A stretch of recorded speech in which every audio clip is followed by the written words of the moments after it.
नमस्कार विद्यार्थी मित्रांनो, आपला विषय भूगोल इयत्ता 10वी.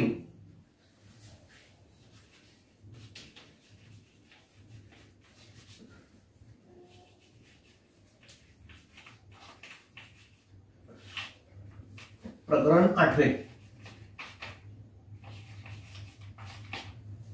अर्थव्यवस्था आणि व्यवसाय हे प्रकरण आपलं चालू आहे. आता आपण हे जे वर्तुळ काढलंय हे वर्तुळ आहे विभाजित वर्तुळ. आकृती क्रमांक 8.2. भारत आणि ब्राझील या दोन देशांमधील आर्थिक व्यवसाय या ठिकाणी आपण दाखवले. तर या विभाजित वर्तुळांमध्ये दोन देश दिले. या साईडला आहे भारत आणि इकडे हे जे विभाजित वर्तुळ आहे हे आहे ब्राझीलचे. या दोन्ही वर्तुळांमध्ये जे काही दिलंय ते आपण आता पाहू. स्थूल अंतर्देशीय उत्पादनाचे योगदान आणि देशातील लोकसंख्येची विविध व्यवसायातील टक्केवारी दिली आहे. आपण त्याचा अभ्यास करू आणि मग नंतर जे काही प्रश्नांची उत्तर आहे त्या उत्तरांचा आपण शोध घेऊ. दबा इथे दिलंय हे जे दोन वर्तुळ आहे यामध्ये स्थूल अंतर्देशीय उत्पादन,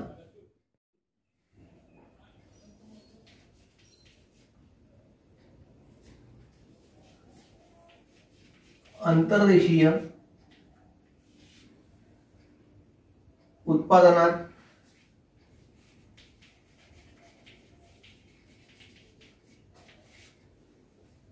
व्यवसाय निहाय योगदान, व्यवसाय निहाय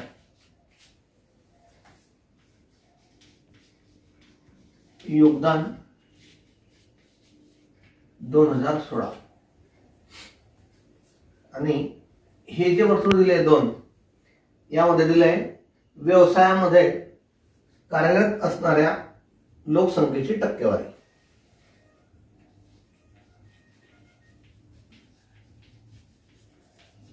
व्यवसायात कार्यरत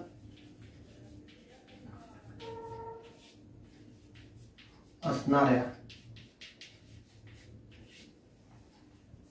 लोकसंख्येची टक्केवारी.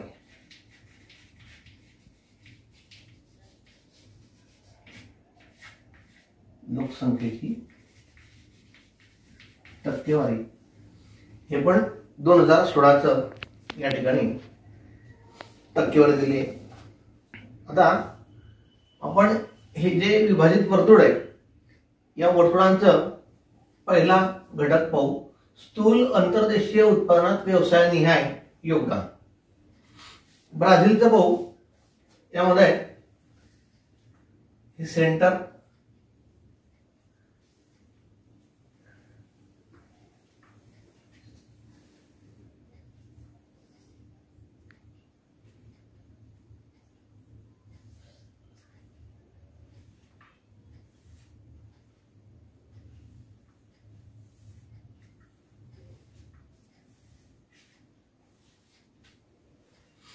पाच 5.5 इकडे 27.5 आणि हे दिलंय 67.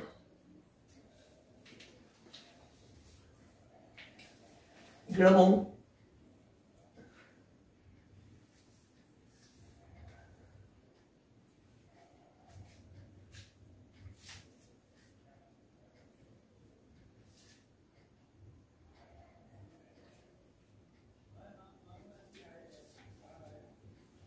सतरा, 26 आणि 57. म्हणजे स्थूल अंतर्देशीय उत्पादनात व्यवसायानुसार योगदान याची टक्केवारी या ठिकाणी दिली आहे. आता आपण पाहू की इथे जे व्यवसाय दिले, निळा रंग दिलाय सूची,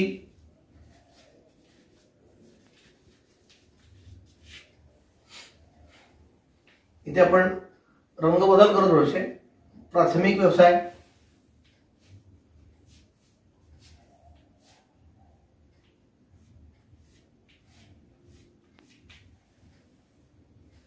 प्राथमिक,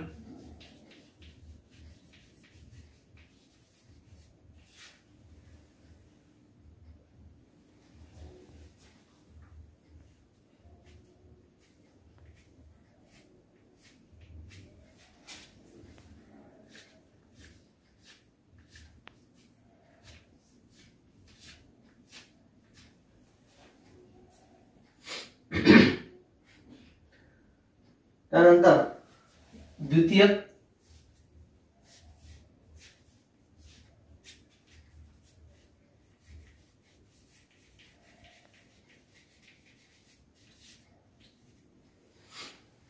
आणि तिसरं आहे तृतीयक.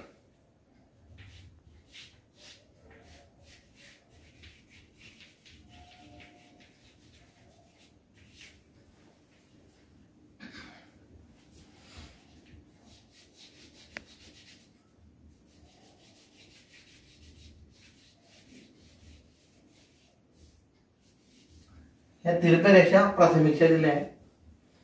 द्वितीयकच्या यामध्ये 26,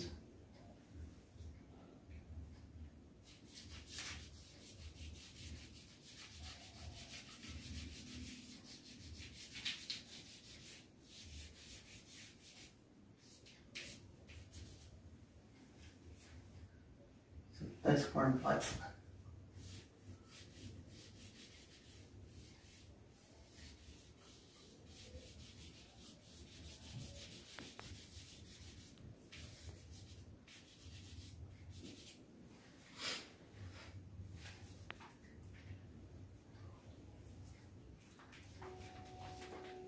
त्यानंतर खालचं व्यवसायामध्ये कार्यरत असलेले लोकसंख्या पाहू. ही पण तशीच आहे.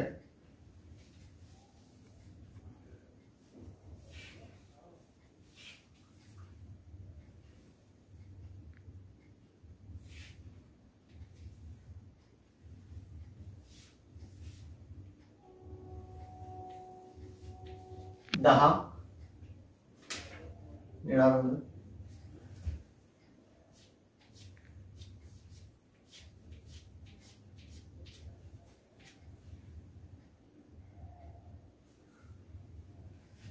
ठीक आहे.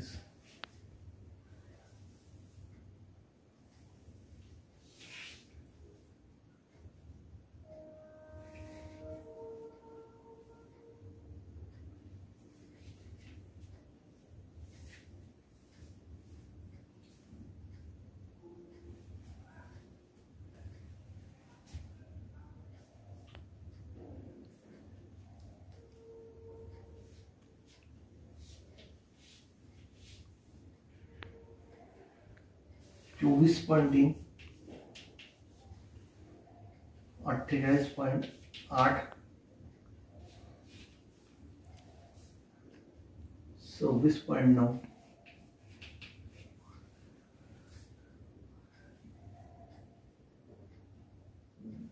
19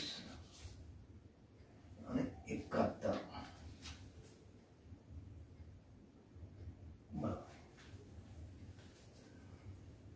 द्वितीयक 19,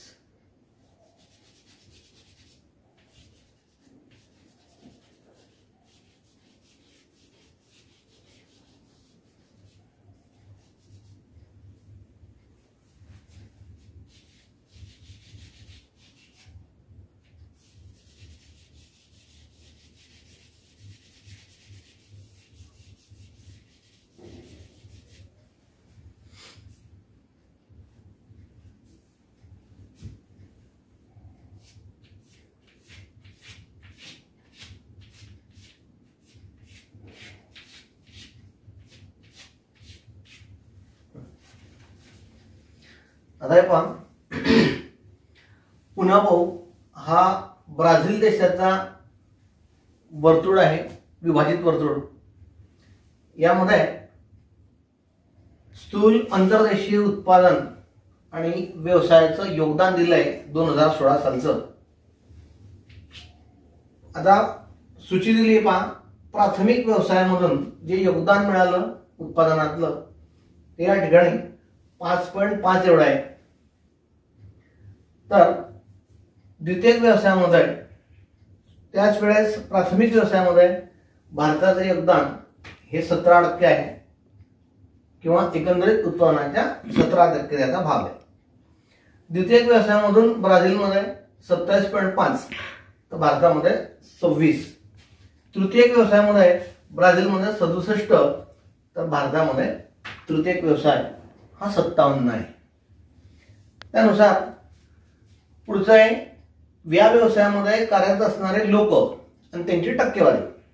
ब्राझीलमध्ये प्राथमिक व्यवसाय करणाऱ्या लोकांची टक्केवारी 10%, त्याच वेळेस भारतामध्ये 48%, 48.8. द्वितीयक व्यवसायामध्ये ब्राझीलमध्ये काम करणारे लोक हे एकूण लोकसंख्येचे 19%, तर द्वितीयक व्यवसायामध्ये काम करणाऱ्या लोकांची भारतामधली टक्केवारी ही 24.3%. ब्राझीलमध्ये तृतीयक व्यवसाय करणारे लोकांची टक्केवारी ही 71%, तर भारतामध्ये तृतीयक व्यवसाय करणाऱ्या लोकांची टक्केवारी ही 26.9% असं प्रमाण त्या ठिकाणी दिलं आहे. आता याच्यावरील जे काही प्रश्न आहे त्या प्रश्नांचं उत्तर आपण शोधू.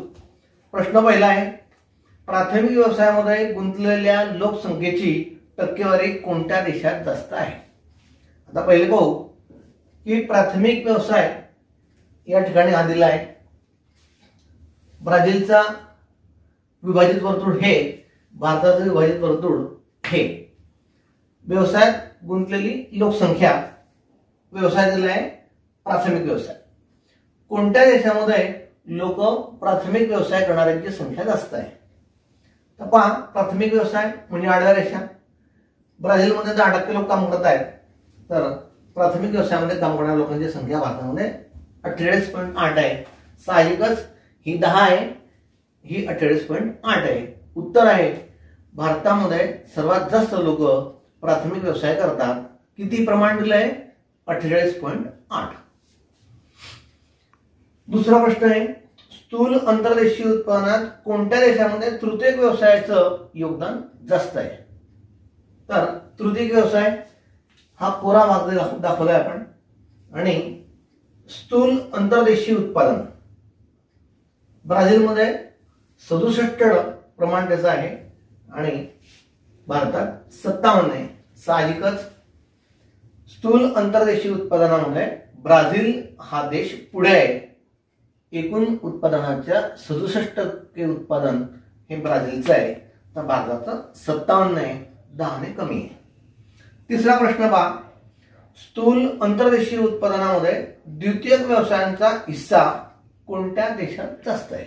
द्वितीयक व्यवसाय, द्वितीयक व्यवसायाचा हा डार्क रंग आहे आणि या व्यवसायामध्ये अंतर्देशीय उत्पादन जास्त कुठे आहे?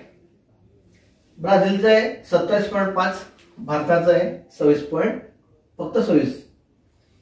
साहजिकच ब्राझील याचं उत्पादन योगदानामुळे स्थूल अंतर्देशीय उत्पादनात ब्राझील 27.5 आहे, म्हणजे ब्राझील जास्त आहे. शेवटचा प्रश्न आहे, भारताप्रमाणे ब्राझीलची अर्थव्यवस्था शेतीवर आधारित आहे असे म्हणता येईल का? कारण सांगा, सकारण.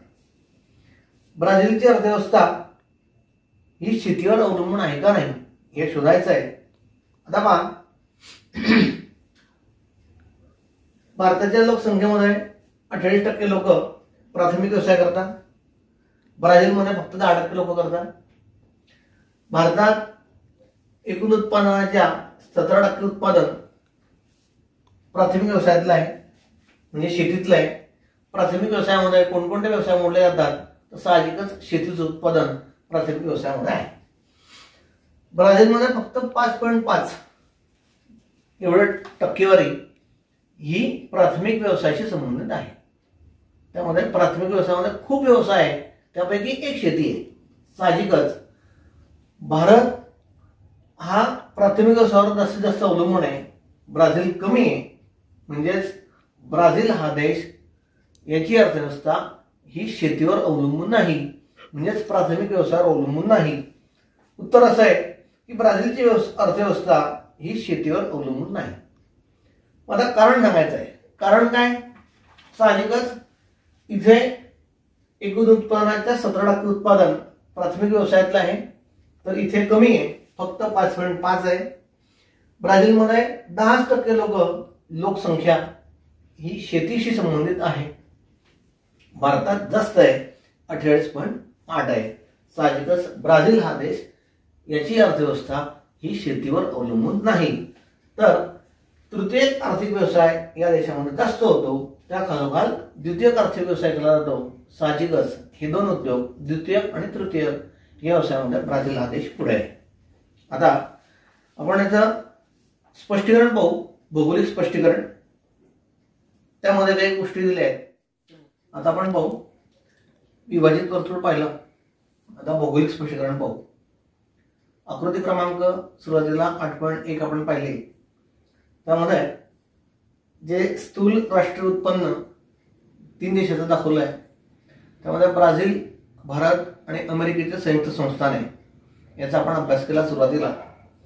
तर याचा जर का आपण विचार केला तर ब्राझील आणि भारत या देशामधले व्यवसाय आणि व्यवसायाचं वर्गीकरण. ब्राझीलमध्ये खाणकाम व्यवसाय मोठ्या प्रमाणात केला जातो, अग्रेसर आहे. शेती पण केली जाते आणि विविध प्रकारच्या वस्तू निर्माण करणारे मोठमोठे कारखाने हे ब्राझीलमध्ये आहेत. तसंच भारतामध्ये प्रमुख व्यवसाय जो आहे तो शेती व्यवसाय.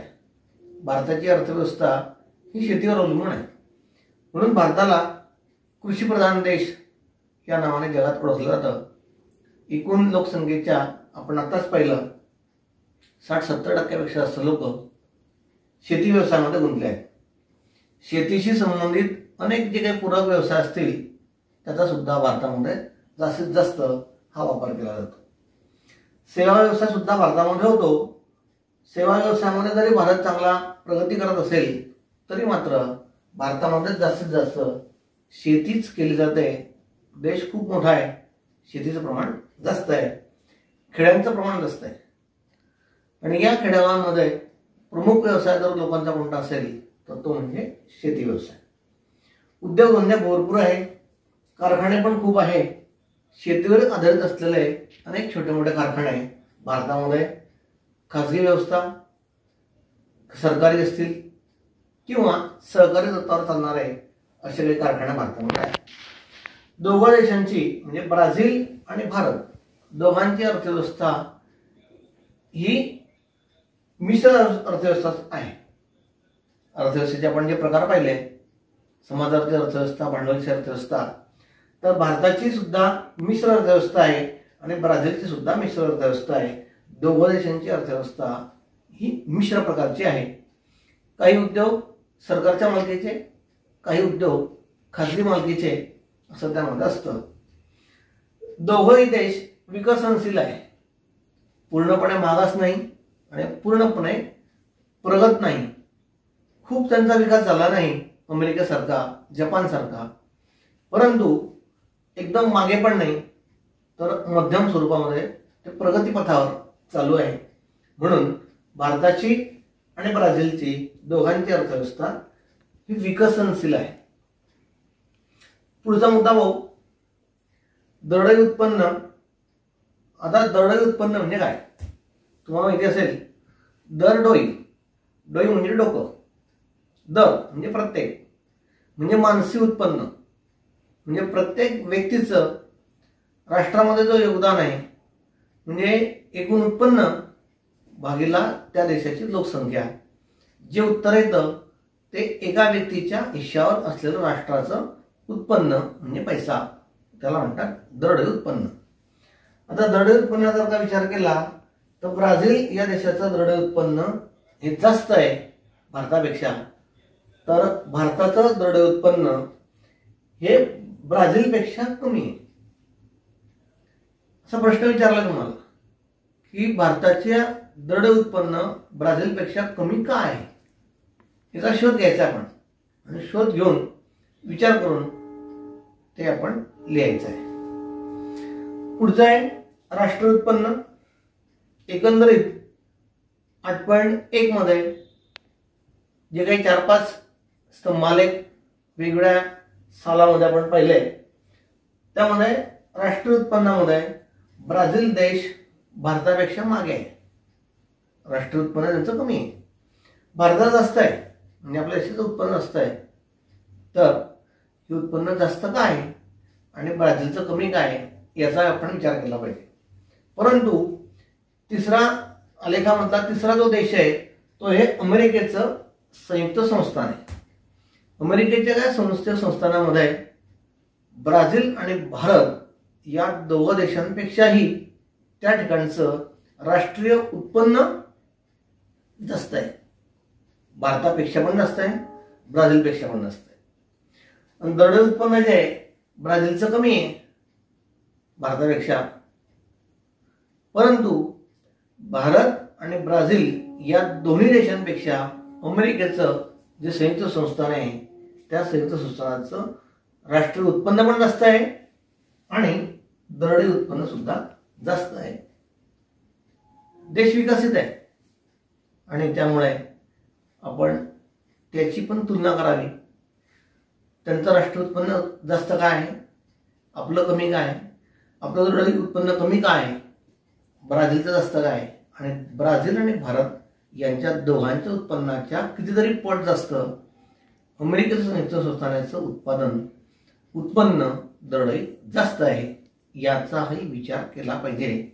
तुम्हाला काय वाटतं त्याविषयी चर्चा करा, पुस्तकात शोधा, उत्तर लिहा आणि आपण त्याची चर्चा करू.